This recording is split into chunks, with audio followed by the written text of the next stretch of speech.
Hey, all my Leo friends. Welcome to my YouTube channel. My name is Terry Hunter. I'm an intuitive astrologer, and I'm here today with your September 2024 monthly horoscope. These horoscopes are based on whole sign Western astrology. So when I'm talking about Leo, I'm referring to Leo rising as the first house and dictating the landscape of the chart. This is also applicable to Leo sun and Leo moon, as well as those who have three or more planets in the sign of Leo, personal planets. That would be Mercury, Mars, Venus, Saturn, or Jupiter, even.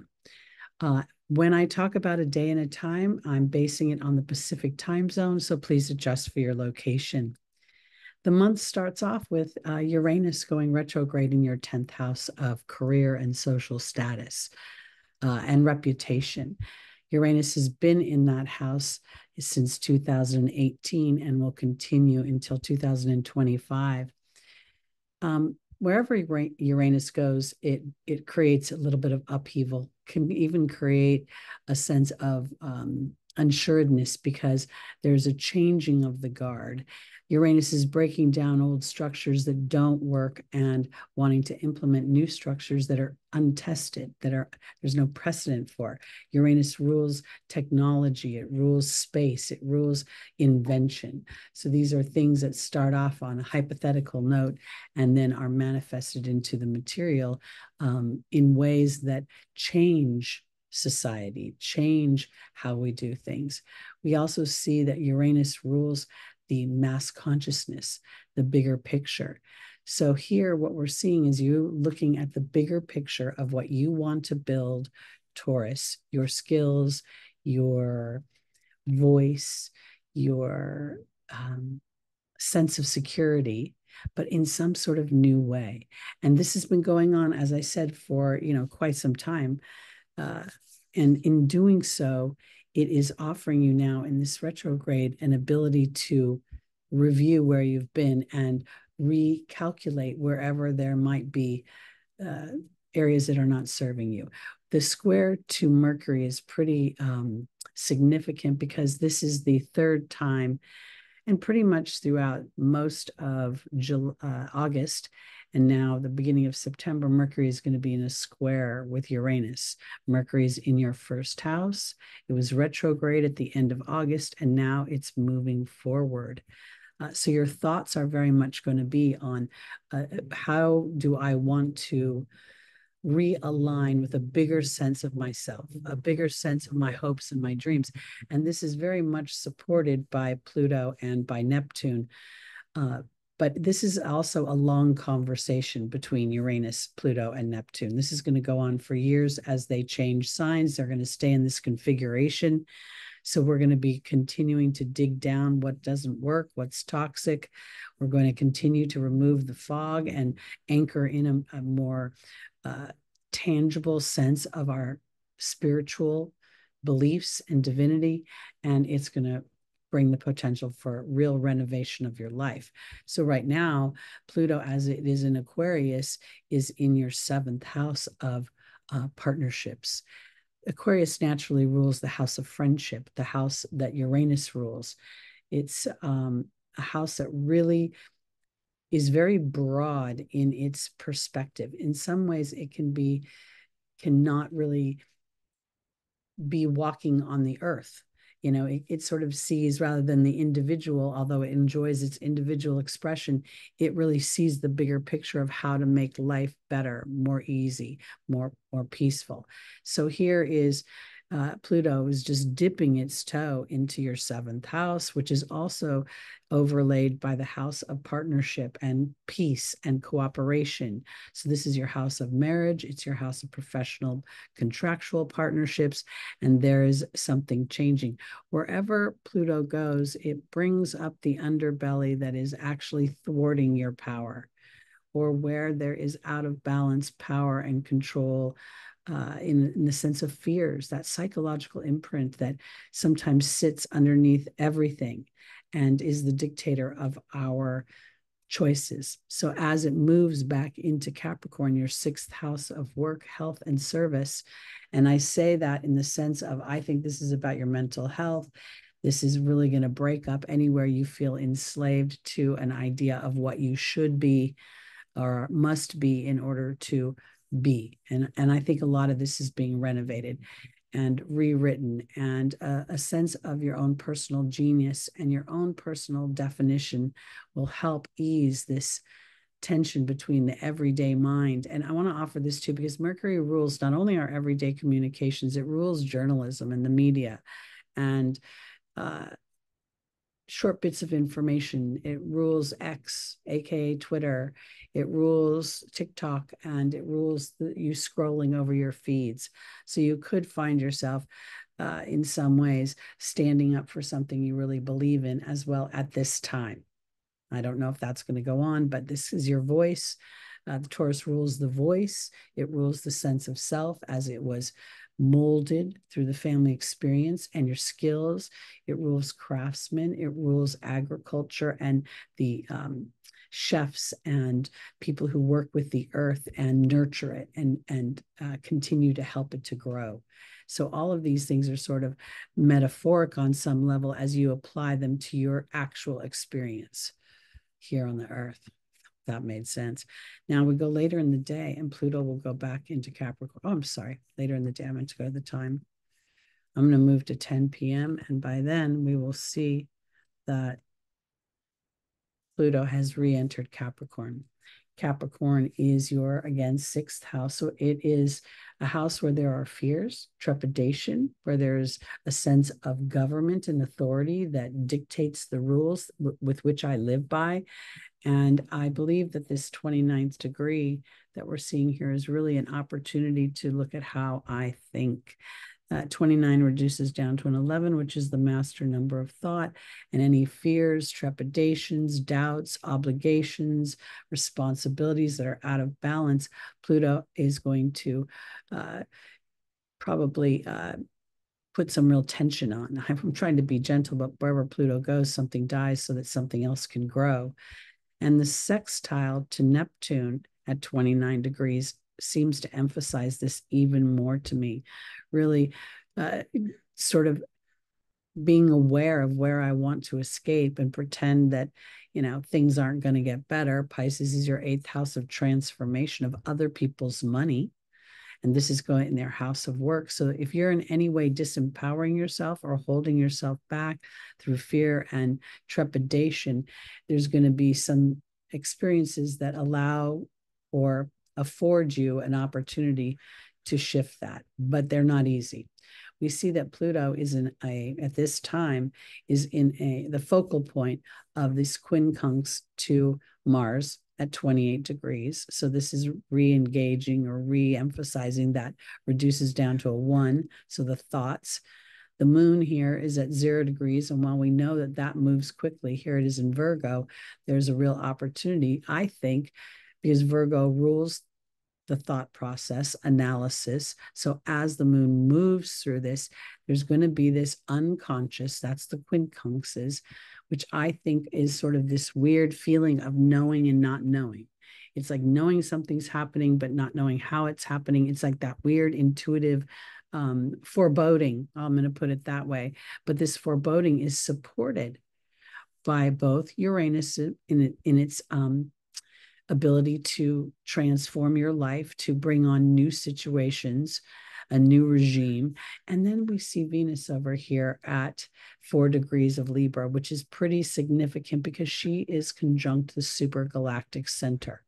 The supergalactic center is a point within the Shapley cluster where you're creating a relationship with yourself, where you're literally using yourself as source energy. And your focus, your thought, your belief in yourself and your willingness to stretch that belief will support a new experience. And that's a huge transformation that Pluto has to offer. So this is such a huge way to start this month. And I want to offer it this way because the United States is in a political presidential year, and I think the world knows that, and a lot of eyes are on that. So there can be this sense of trepidation about the changes in government.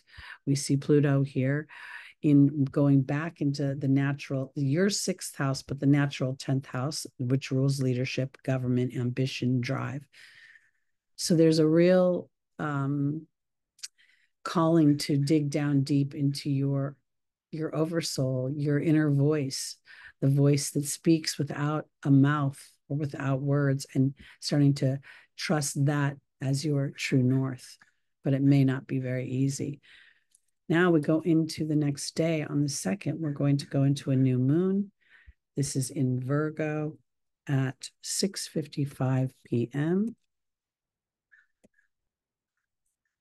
And it is at 11 degrees. So here I'm having even more emphasis on the ones representing spirit, alerting us to be discerning, to be analytical in some ways, to go through a process, to maybe even step out of things from an emotional standpoint, because Virgo is not the most emotional. Virgo looks for practicality and logic and for a process and wants to know what that process is going to be.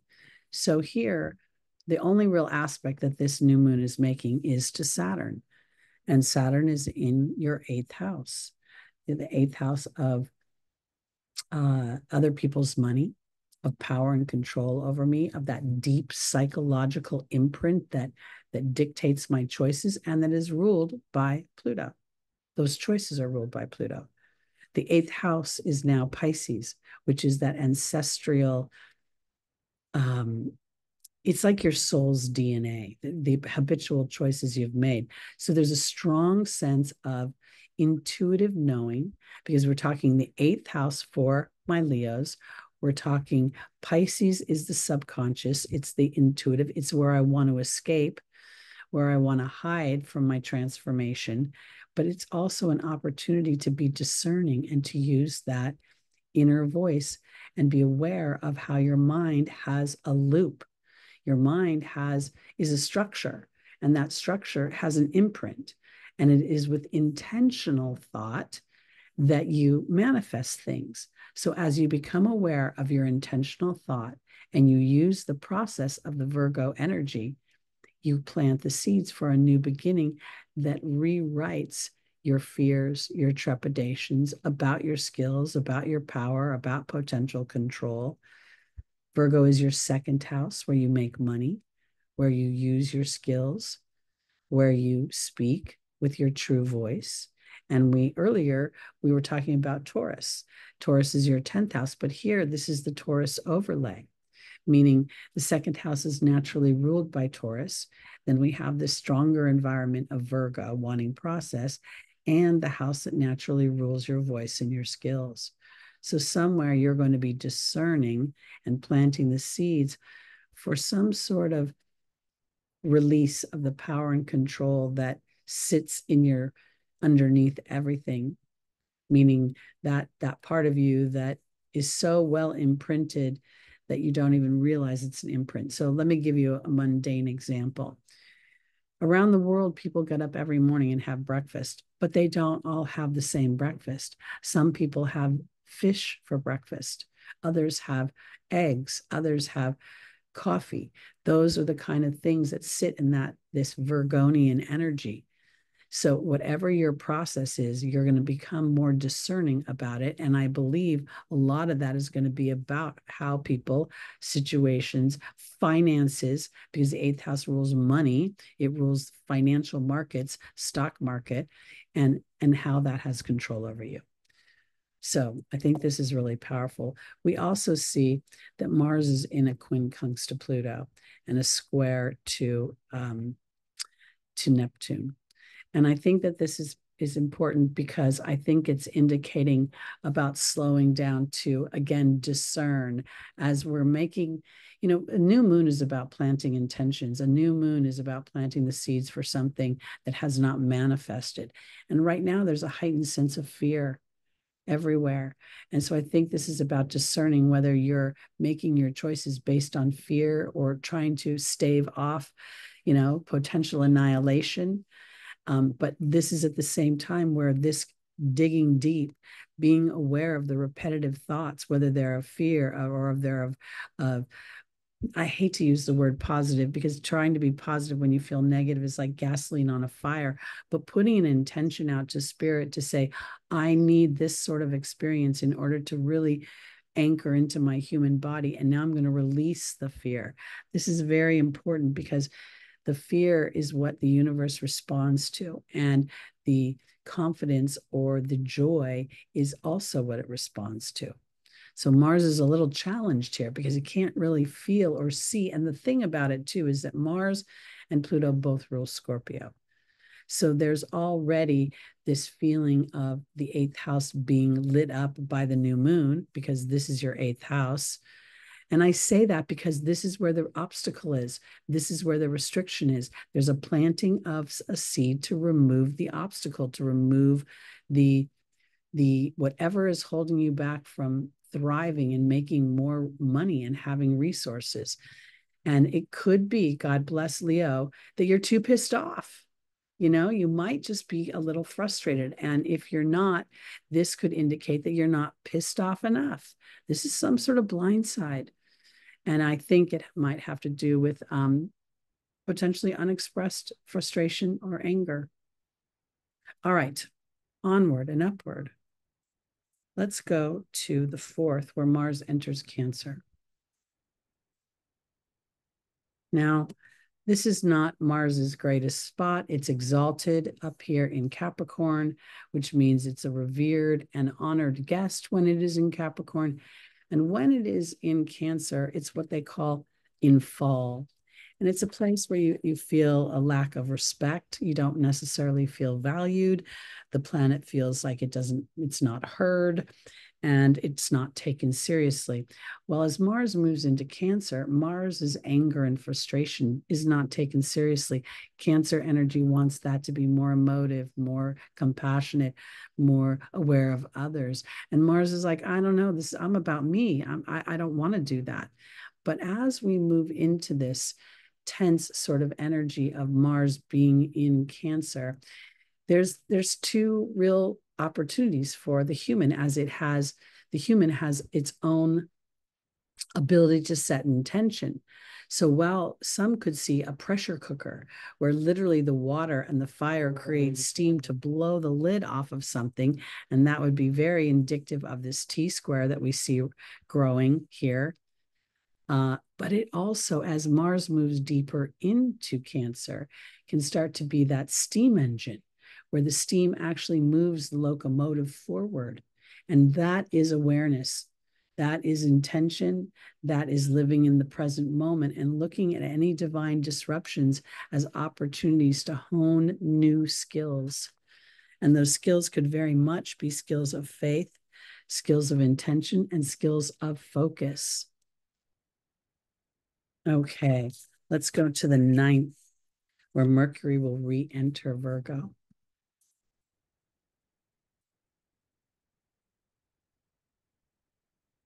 Okay, so we see that Mercury is actually, I'm going to back this up to 12 p.m. Mercury has moved back into Virgo. We see it's at 0 degrees. And I did this on purpose, 12 p.m., because Mercury has been the focal point of this transit yod for the 3rd time now.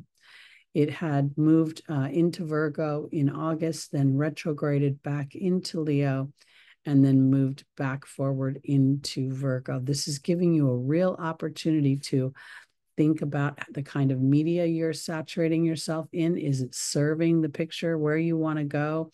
Is it serving the skills that you have and the ability to make your own money through those skills and the processes that you go through?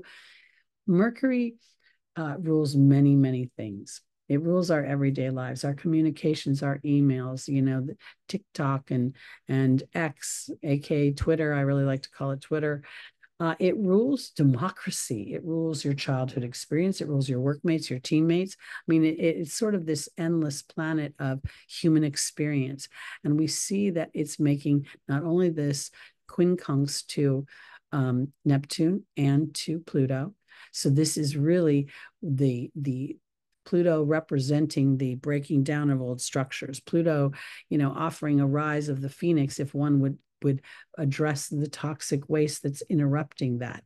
And here Neptune there's two things here. One is to remove the fog and to stop escaping through my everyday activities that are obligating me to things I must do, because that's what the human does. We see that Uranus's square to Mercury is, an offering of independence, an offering of individuality. And yet Mercury here is it's not only its rulership, but it's in its exaltation. So Mercury has had to work very hard to delineate between what can be and what actually is, and how the mind sort of has this boomerang, and it can go back to what its default is. And if the default is obligation or worry or trepidation, then it is through intention, which isn't easy to set all the time, because we can, within 1 minute or even less, let's say 10 seconds, you can go from feeling sort of positive about something to pulling back into that worry.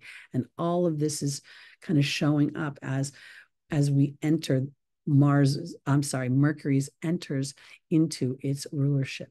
So it's super strong here. And as it has come into this awareness, it can start implementing the processes to balance that energy. And I think that's supported now by Mars, being brave in recognizing my emotions, what I need to feel nurtured and to feel healed, and allowing myself to go through that process. So this is your 12th house, by the way. I did not mention that, Leo. So the energies here that come up could be emotional energies that you're not even aware of, places where your own personal nurturing feels invisible, as if you didn't get it. This is the house of mother. This is the house of healing. This is the house where people take care of you. And when it's your 12th house, it can be an experience that feels invisible or erosive. Okay, let's go now to the first eclipse of the second season of eclipses. Here, the end of the year eclipses is going to be on 9/17. This is going to take place at 7:34 p.m. Pacific time. And this eclipse is very significant because the moon is conjunct Neptune. So here, sun is at 25 degrees of Virgo, again in your second house. It is making favorable aspects to Uranus and to Pluto, which we've been talking about extensively. And this illumination, the moon, literally conjunct Neptune in such a way that feels as if my intuitive body, my inner knowing, even maybe that psychological imprint that you don't look at, it comes to the surface, and there is the potential for a divine inspiration, some sort of reconciliation. I kind of prefer that word over healing, and some sort of wisdom about implementing the divinity within me before I take action out into the world. Leo rules the zodiac, and it rules the house of pleasure and entertainment. And I think that we get caught up a lot as humans into, am I productive? What have I done today? Am I worthy of being alive? It can be the bottom, the underbelly of that. And here I think there's starting to be an illumination that whatever the things that you choose to do, especially the things that bring you joy and pleasure and feel like your self-expression is being, I want to use the word nurtured. Sometimes I feel like I use the same adjectives over and over again. The sense of self is so important to the happiness of our outside relationships. And I think this is where this is really illuminated, and that maybe you need to have this sort of use of your skills, to have your voice in order to feel this sense of the reins on your own life. So it's a very big eclipse, and it's going to have, potentially a 6-month influence, depending upon, where you are in the momentum of your intentions. We also see at this time that I think is really important is Venus. Venus is in a quincunx to the moon, but Venus is sitting on a point called Spica, and it's a fixed star, and it's known as the voice of the angels. And I think that sometimes it may be difficult for Leo because, you know, you're a fire sign and you're a leader and you want to take action to sort of slow down and hear that inner voice, the voice of the angels, that both the angel within you and those that watch over you. And this is nicely supported by Jupiter, which is in your 11th house of hopes and dreams. It is in a bit of an opposition to Chiron here, but I think sometimes that could be where, you know, we look at Chiron is in your 9th house, and yes, your 9th house, and it's at 22 degrees. And there could be a feeling that at the time of this partial eclipse, lunar eclipse, that something has to die for something to live. This is further supported by Pluto. But what I think it is really the idea that the rules and the regulations with which you live by, the things that this moon illuminates for you in the way of what's been eroded and potentially even toxic, can be transformed into something spiritual that launches you into a greater sense and more secure sense of your footing. And I think that's your individuality versus your potential depending upon other people. And now what I think is also spirit saying that the benefit would come from connecting with spirit, connecting with your team, rather than trying to do it all on your own, because that could be something that you feel as a Leo, that I've got to do it myself. And that's not necessarily 100%, because when you have your heavenly team, you're stronger. Okay. Now we go to the 22nd. We see the sun has moved into Libra, and I'm going to move a little later into the day. We go to 9 p.m. Let's see. Yes. Okay. So we see about, you know, on the 22nd, the sun has moved into Libra and Venus has moved into Scorpio. The sun in Libra is considered in fall. Again, it's where you don't really feel you have a voice. The sun is exalted in Aries, so it's exalted in the sign of self. The sun rules Leo. So here, there's this having to think about other people and be cooperative and be, you know, listen to somebody else's idea, even if you know you already have the right idea. This is the challenge of the sun in Libra, to want to be a leader and know how to be a cooperative leader and how to, you know, it's a balance of power. And oftentimes in Libra, the sun doesn't know how to balance that power. Now we go into Venus coming out of her rulership where she has felt so good. And now she's entering her detriment, where she is literally the furthest away from her natural home of Taurus.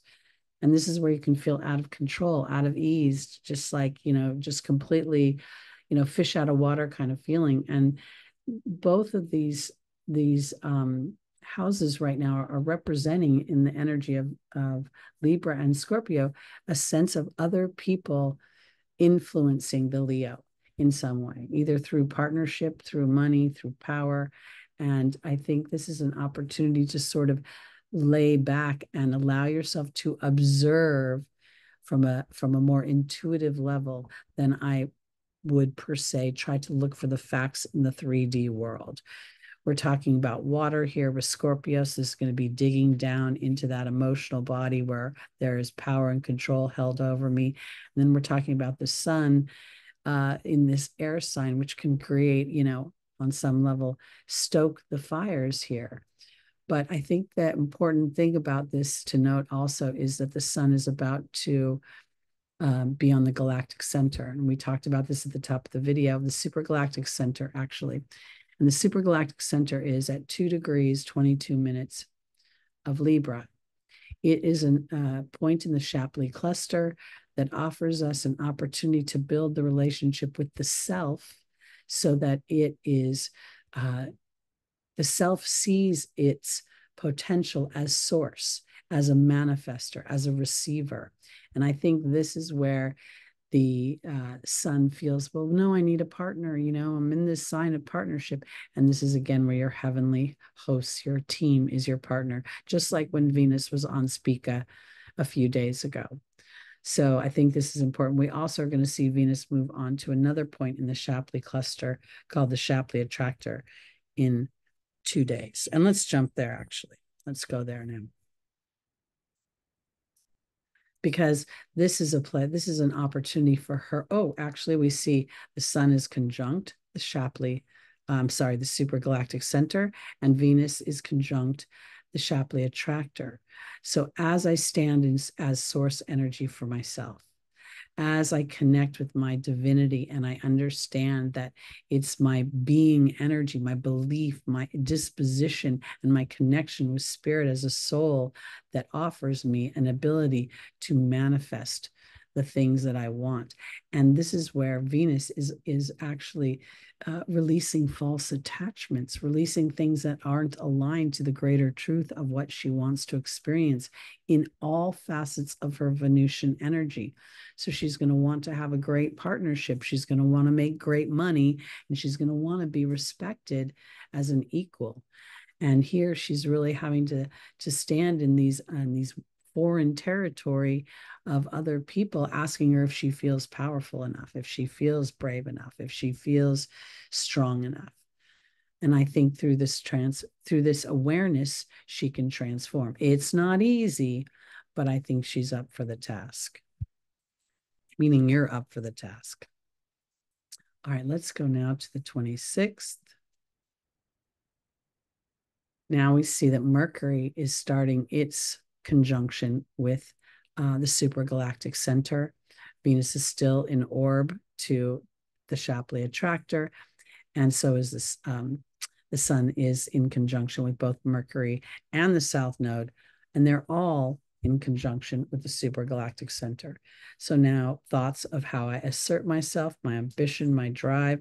On some level, I get to be egoless to those that don't quite understand. Those are used to me being a cooperative component, almost to my detriment. But as I stretch myself into my sense of individuality, this is the 9th house for you, your new beliefs, then there's a sense of reason and there's a sense of wisdom behind this initial tensions.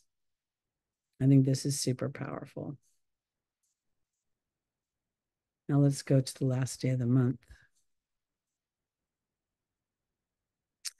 This last day of the month ends kind of calmly in comparison to the rest of the month, although I do think we're just teeing things up for an interesting October and November and beyond. We see the sun and Mercury are conjunct. And this is really a day where there's the potential of feeling just completely challenged in being able to reason in how you're going to do what you get to do in order to move your personal story forward. The 3rd house is your house of thinking, Gemini naturally. So now Mercury naturally rules Gemini, and this is the 8th degree of transformation. I think we're continuing this theme of identifying the self as source. And as I do that, it feels like it creates conflict, potentially conflict with, again, here's your 12th house of Cancer.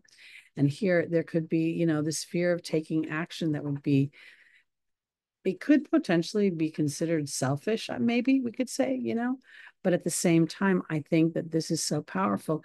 Leo gets a bad rap because the performer in you, the class clown, the child, it's such a fun and light house that some of the other zodiac signs are like, get serious. And I think this is a rewrite, really, a rewrite of how, what is this human experience about? And so as you stand in this leadership of looking at how your mind works and being a little bit egoless to those in the audience right now, I think what you'll find is you'll gain favor down the line.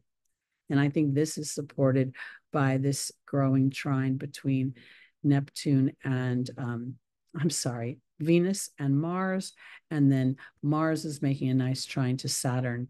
So there's a grand trine here with Venus as the weakest point, but this ability to dream and to restructure things, you know, using my intuitive body, using my connection to spirit as my anchor, as the power in my life. This is your 8th house. Then we're moving over here to your 12th house, where you're being brave somehow into going into those emotional, trusting that intuitive stuff that kind of drives Mars crazy. And while it's making a little bit of a challenge to your 3rd house, demanding on some level that you know, kind of use your mind and your sense of your ego and drive together, fused together as one out in the public eye. And yet, and here, Venus over here in your 4th house of home feels like it's supported. Now, this also may be that those that are in your 4th house of home start to see the transformation within you, which allows you to be more brave, to dig just a wee bit deeper into the things that are important to you, that you need in the way of feeling loved and supported, and you know, life. We all want to feel like life is worth living, and that's a village. You know, it's the various facets of you, your emotional body, your spiritual body, your financial body, your mental body, and then how you allow that to interact with everyone else's. I know that sounds kind of crazy, but we've got a lot of underbelly going on here, and Capricorn, the energy of Pluto and Capricorn is really breaking up that stuff that is holding us back. Okay, that's it for me for September 2024. Again, my name is Terry Hunter. I'm an intuitive astrologer. I see astrology in a very psychological way, because I believe that the psychology of the human is the platform and the foundation for their manifestation, for good or for challenge, and that the planets support that by reflecting parts of our personality and opportunities thereof. So thank you so much for listening. Please like, please subscribe, please share, and please join me Sunday mornings live at 11 a.m. Pacific time, where we look at the transits for the week ahead, and we pull a tarot card, and we do an angel reading for each sign. Have a great September, my Leos. I'll see you in October.